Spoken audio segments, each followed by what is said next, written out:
From ABC News Radio, KMET 1490 in Southern California. This is BizNinja Entrepreneur Radio with your host, Tyler Jorgensen. Welcome out to BizNinja Entrepreneur Radio. I am your host, Tyler Jorgensen, and today we have somebody who, even if you don't know his name, you know him, right? So Dan Klitsner is the inventor of BopIt. I guarantee this toy has tormented you at least once in your life, either directly or just through hearing somebody fail and get tormented there at the end of it all. But I'm very excited to have Dan on the show to talk about inventing and entrepreneurship. So Dan, welcome out. Thank you, Tyler. Looking forward to it. So BopIt just hit 25 years old. But how long ago did the product start for you? Well, the journey started probably when I was very young, playing games with family and friends. Always been a game lover. And I think, to me, the best memories of connecting with people have always been through games. And as you follow that arc, I went to school as an industrial designer, was always interested in mechanical things, and eventually found my way to the industry of toy design, toy invention. So it started young, but it really was led there through industrial design. Yeah. And that's fascinating. So when did you first realize, I mean, you said you loved games and you loved connecting with people. When did you first realize that you wanted to be an inventor?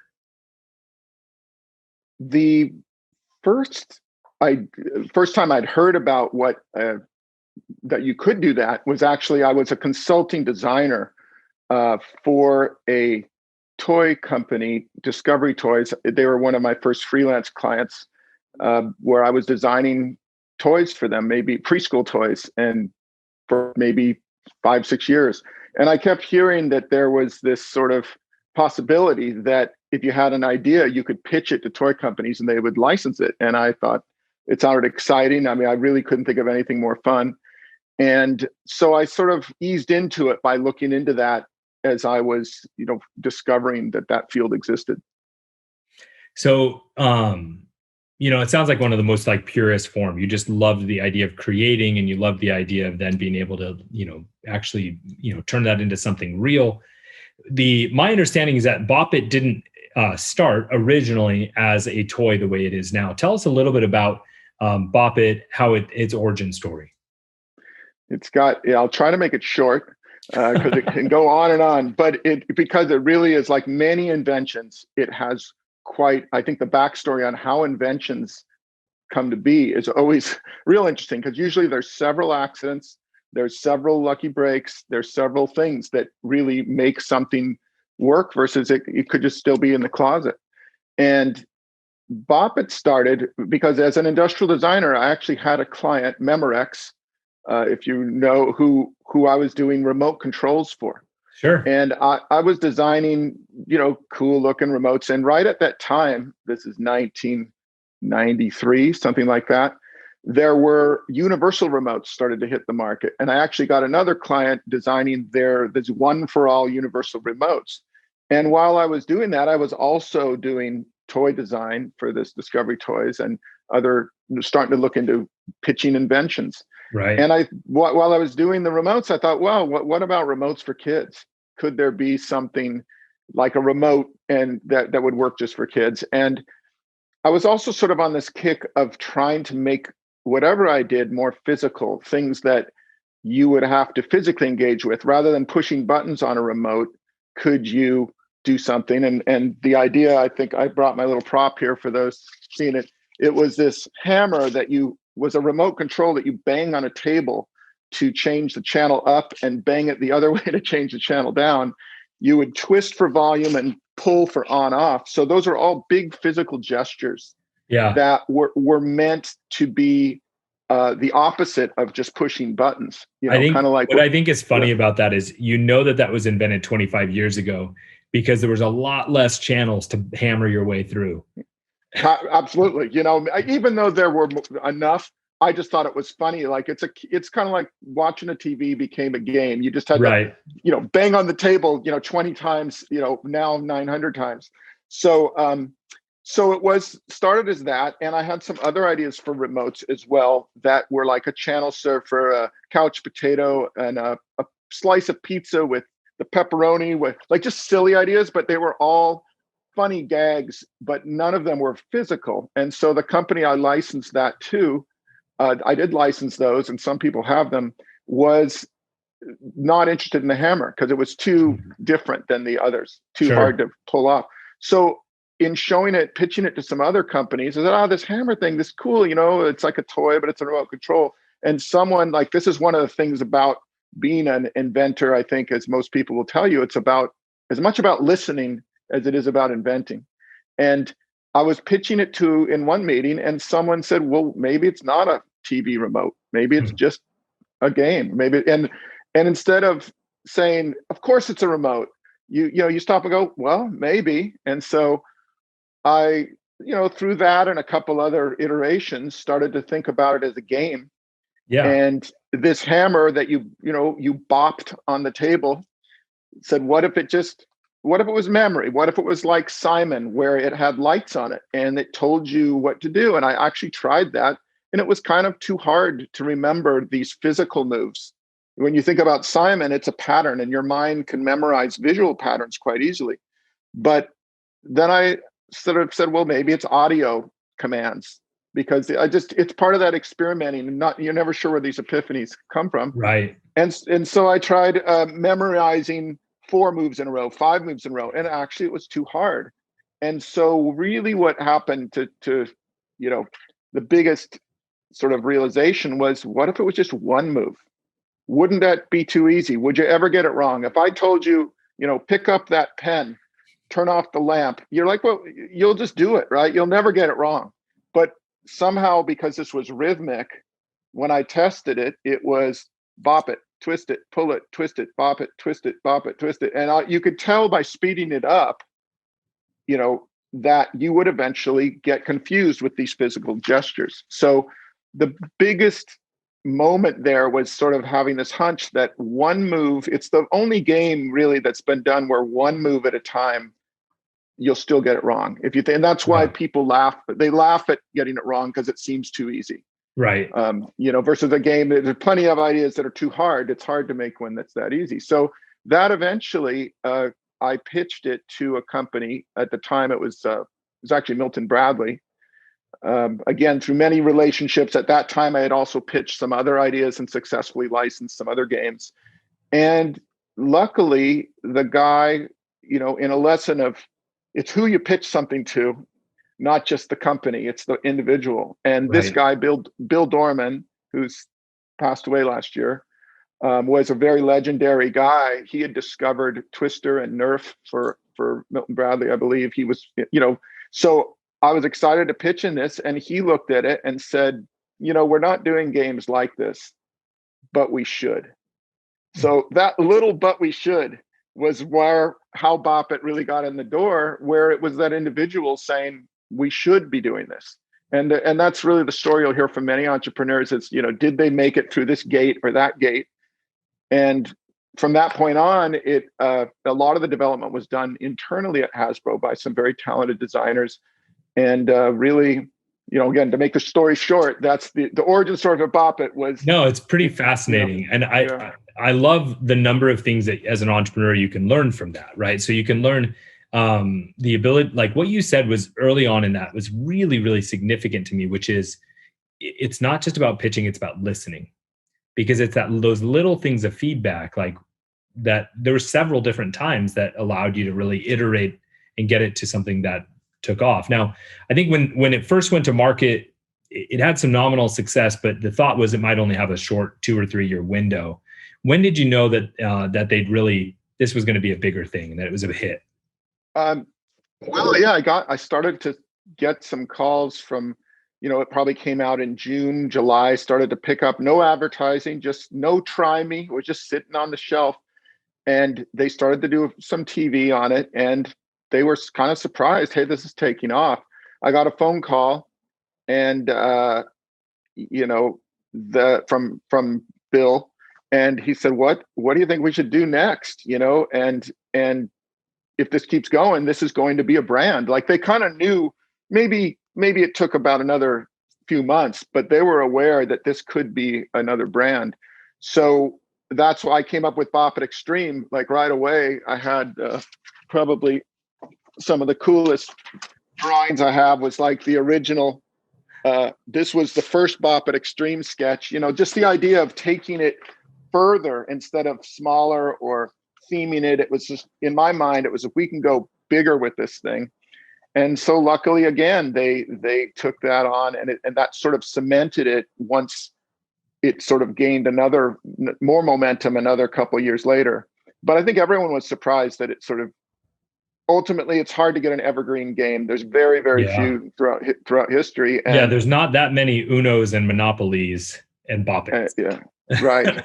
and so 25 years is very significant that it's hit that generational time where people that were kids, were 9 years old when it started, are in their 30s now. They're having kids, and so that's when a brand, I think, really takes off. It's when you get that generation to remember it when they were kids and pass it to their kids.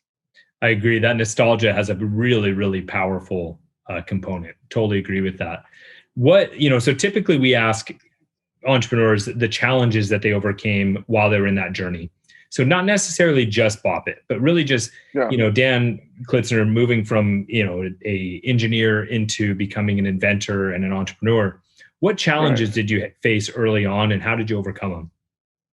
Well, it's a great question about business models for someone who, and really to clarify the difference, that I'm not a manufacturer. This is it's like if you're a screenwriter and you're pitching movie scripts, you still have to have the right director and the right company. Someone has to buy it who's the right company to do something with it. And I think as an inventor, when you have a lot of concepts, one is, it's not like you have just one idea. Most people who are successful have hundreds of ideas. And you're trying to build enough relationships with enough companies so that you have the right idea at the right time, with the right company, with the right person, with the right marketing, with the right luck, with the right serendipity. Like, all these things have to go right for an idea to make its way through. So you better have a lot of relationships, and you never know. Like, BopIt, actually, I think there were 7-8 companies that said no. Yeah. And it kept changing a little every time they'd say no. And I have many concepts like that. I think that's really important, right? Yeah. So not only did you listen and make adjustments, you kept pitching to other people, but did you just have one idea and stay with that until it worked? Or were you also like pursuing new ideas, coming up with new, like always?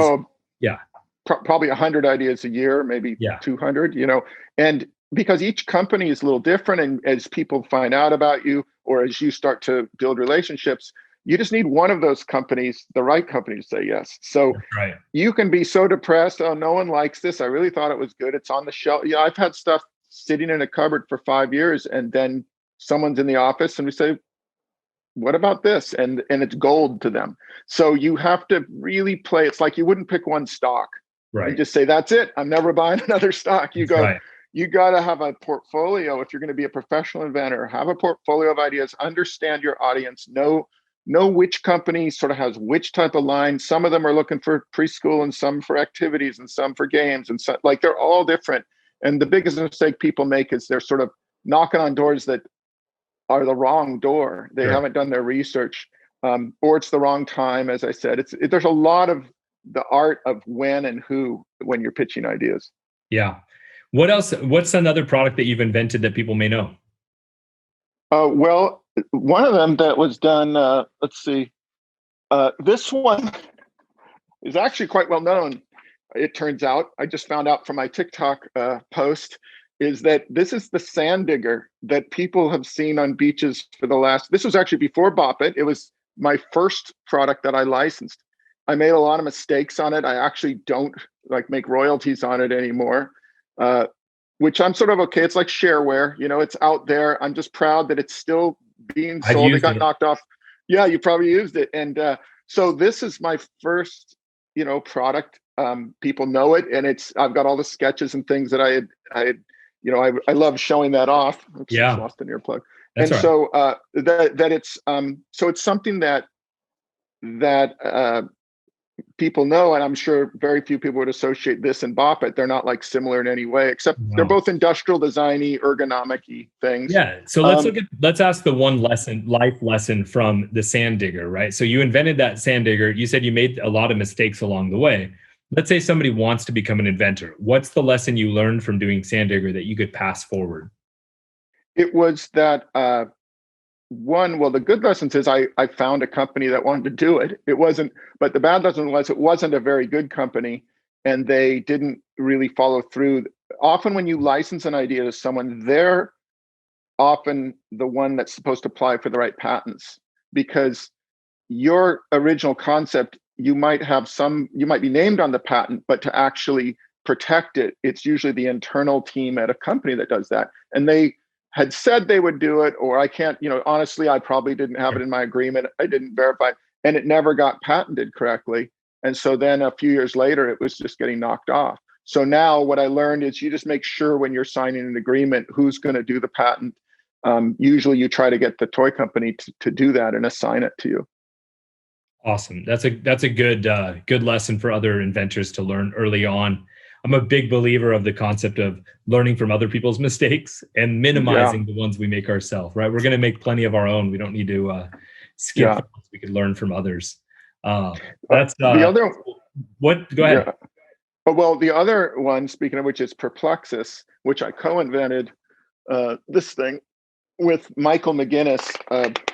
This was a one that a lot of people recognize. It was actually Michael, who's now a great friend, came to me with this little impossible looking balsa wood maze that had this really interesting feature. When you flipped it over, you could play it on both sides.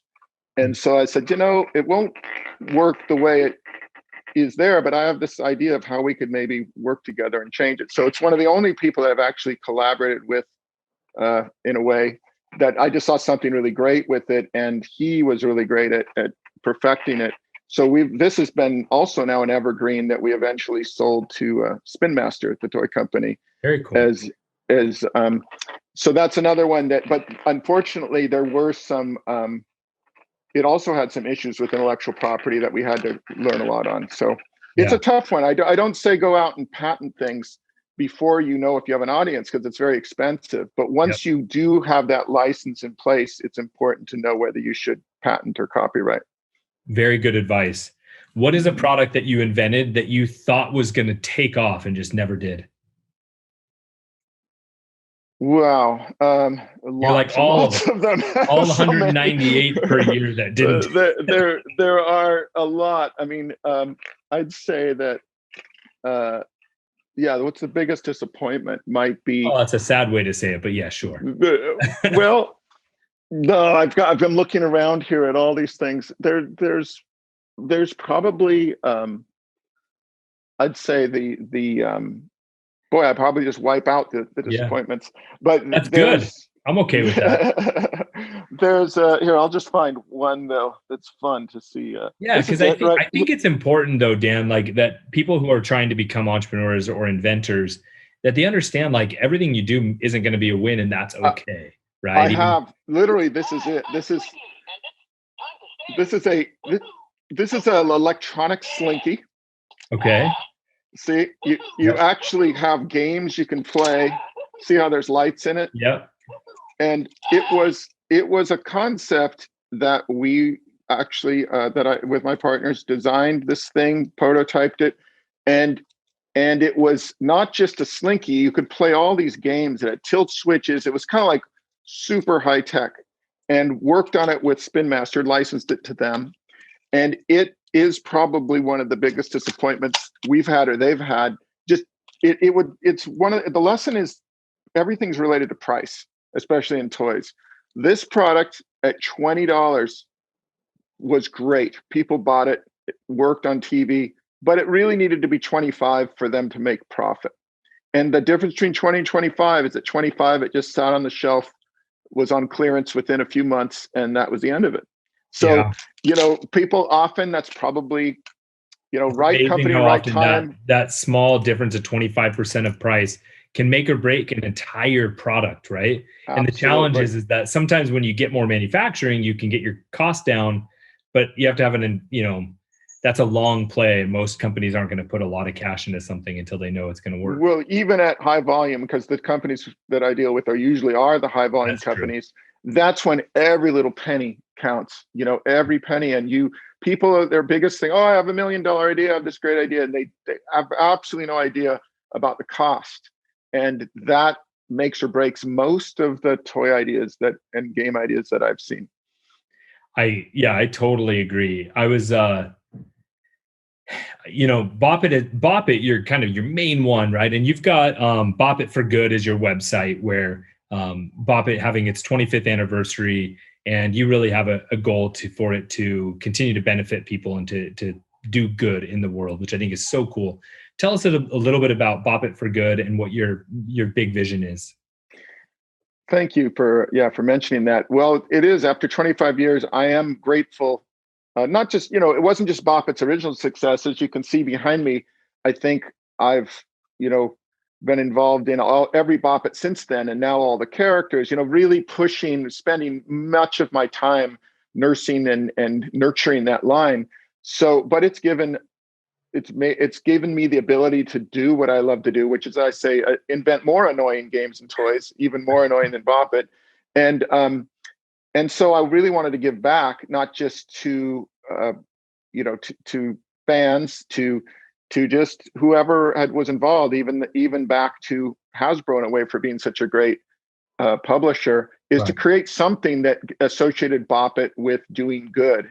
And so I just started this BopIt for Good, where it's a not-for-profit store where I'm going to start putting a lot of, sometimes just testing out weird inventions that are maybe somewhat BopIt related, or launching some special, fundraising type of things but it should be a store to give back to fans too. So trying to design some really quirky things that only a BopIt lover would love, and that they know that if they buy something there, whether it's a shirt or a weird hat or a BopIt belt buckle that you can bop, like some stuff that might not sell a huge volume, but all the profit will go to children's causes, mainly children in the arts, and design things to give advantages to that kid that was like me, but didn't have the advantage of being able to be supported or go to a great school and all that kind of stuff. So that's really the vision. And there's an amazing product I'll call the mother of all BopIts, that if this succeeds, in about a year, I'm going to be launching, hopefully, on that site. Well, man, people need to check out BopIt for Good and keep an eye out over the next year. Now, I know that along with the toy companies, right, you guys have some really cool BopIts coming out that over this last little while and coming up for the 25th anniversary. What are some of the most unique and craziest ones coming out? Well, it's possible that the hammer, this is a possibility. It's almost, if we get enough support for it, on probably via BopIt for Good, you may see the original BopIt hammer concept come out this year. But it's going to take, just being honest, it'll take a lot of fans saying they want it. And so on TikTok and Instagram, I'm going to be starting to put that out there, kind of like a Kickstarter thing. Awesome. There is going to be a mini replica of the original with a little 25th anniversary stand. So for those from the 90s that want to have the original, they can get a mini of that we're going to be supporting. And I think there's a couple of other entertainment licenses that are being launched as well. Yeah, you guys have done a lot with licenses. I think I see a couple behind you. What are some of the ones you guys have done? Well, this is the R2D2. They're basically, the idea is you can bopify any character. That's what we call it. And that is a vision of it. Actually, early on, I knew that you could do that. Or wanted to, but it took a while for the brand to sort of develop. And so these are these concepts where you can take a character and twist, pull, bop. And so there's been a lot of the Star Wars characters. So for those listening in that may not be able to see, Dan just showed he's got an R2D2. And I'm guessing if you're a Star Wars fan, you recognize the sound. Yes. And then I see Chewie back there behind him as well, which is this is actually Anthony Daniels is actually doing the narration. When he did this, he was the actual voice on this. So yeah, and so every year there's probably one or two of those that are coming out coincided with movies. That's really via Hasbro's, entertainment division. So what is your advice to young entrepreneurs, young artists who are thinking this may be one of the paths they want to do? Well, the one thing I'd say is, like, the way I got started was I had a day job. I was doing design. I was actually designing, besides toys, liquor bottles. The Woodford Reserve bottle, Sauza Tequila, and Corbett Canyon are still bottles that are out today. But I was doing bottle design. I had other design jobs, so it was in a related field. But I was almost, in my off time, I was speculating on toy invention. So it allowed me to sort of not put all my eggs in this basket, because it's very, very speculative. It's you really don't know. And so I think the best advice is, do it within your means and be realistic about doing your research, really understanding what companies are looking for. There's inventor relations divisions of most major toy companies. And if you can kind of prove yourself that you're serious about it, they'll even give you a wish list eventually of what their categories they're looking for. But it's just hard work if you really love it and you're passionate about it and you can afford to speculate a little bit, you eventually build the relationships and start pitching ideas. And what, generally speaking in the industry, what are the revenue or royalty trends? Like what can somebody expect? Let's say they created the next, amazing toy. What's a realistic thing? Like how's the industry work? Like the success, well, it's getting harder because it's still a $20 ceiling, it seems, on most games and toys. And remember, BopIt 25 years ago, it was $20. And with inflation, it's actually getting to be a worse profession, to be honest, because your basic rate of royalty from most toys that are licensed is around 5% of wholesale. So if something sells for $12, you're getting 5% of that, minus all sorts of other deductions they take off. So right, marketing credits and all kinds of things to negotiate.